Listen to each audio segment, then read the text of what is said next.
Ration பச்சரிசியை தான் நல்லா 5 முறை கழுவி காய வச்ச அரிசி தான் இது. அதில் தான் நம்ம வத்த போட போகிறோம். இதுக்கு நல்லா தாராளமாக ஒரு பாத்திரத்தில் தண்ணி வச்சுக்கணும், அரை பாத்திரம். இது 5 கிலோ நம்ம செய்ய போகிற வத்தல். 5 கிலோ அரிசியை தண்ணியில் கொட்டி ஊற வச்சிட்டோம். காஞ்ச அரிசியை ஊற வச்சா நல்லா வெந்து வரும். தண்ணி நல்லா கொதிச்சு வந்ததும் நல்லா ஒரு அரை மணி நேரம் ஊறின அரிசியை அதில் சேர்த்துக்கணும். ஜவ்வரிசி ஒரு 400 கிராம் மிக்சியில் போட்டு நல்லா அடித்து சேர்த்துக்கணும். உப்பு ஒரு 3 கைப்பிடி அளவு உப்பு திட்டமாக சேர்த்துக்கணும். அதுக்கு தகுந்த மாதிரி சேர்த்து நல்லா கலந்து வேக விடணும். இதுக்கு பச்சை மிளகா ஒரு 20 மிளகாவும்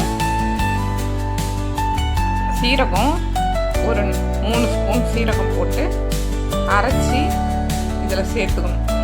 குறப்பாக அரைச்சி சேர்த்துக்கணும். மிளகு ஒரு 15 மிளகும் சேர்த்துக்கணும். இது வெங்காயத்தை, சின்ன வெங்காயத்தை உரித்து அரைச்சி இது தனியாக கொஞ்சம் வத்தல் ரெடி பண்ணியிருக்கோம். இது ரெடி ஆகிடுது. முந்தின நாளே செஞ்சாச்சு. முதல் நம்ம அச்சில் போட்டு பார்க்கலான்னு முறுக்கச்சில் போட்டோம். அது சரியாகவே வரல. அதுக்கப்புறம் ஒரு காட்டன் பொடியை நனைச்சி போட்டு கவரில் தான் போட்டோம். இதில் போட முடியல. கவரில் போட்டு துணியை நல்லா நனைச்சி புழிஞ்சி பிரித்து போட்டு அதில் போட்டோம். 2 புடவையிலையுமே அப்படியே நீட்டாக இழுத்து விட வேண்டியது தான்.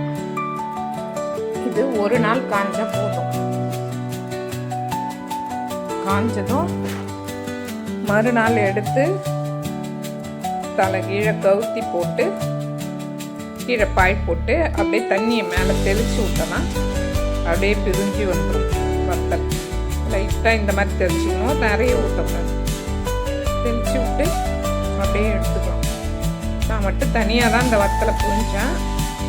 கொஞ்சம் கஷ்டமாக தான் இருந்தது. கடைசியில் ஒருத்தவங்க கொஞ்சம் ஹெல்ப் பண்ணாங்க.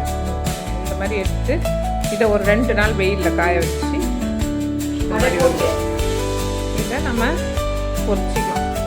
சூப்பராக ஜவ்வரிசிலாம் சேர்த்ததுனால நல்லா பொறன்னு செம்ம டேஸ்ட்டாக இருந்தது வத்தல்.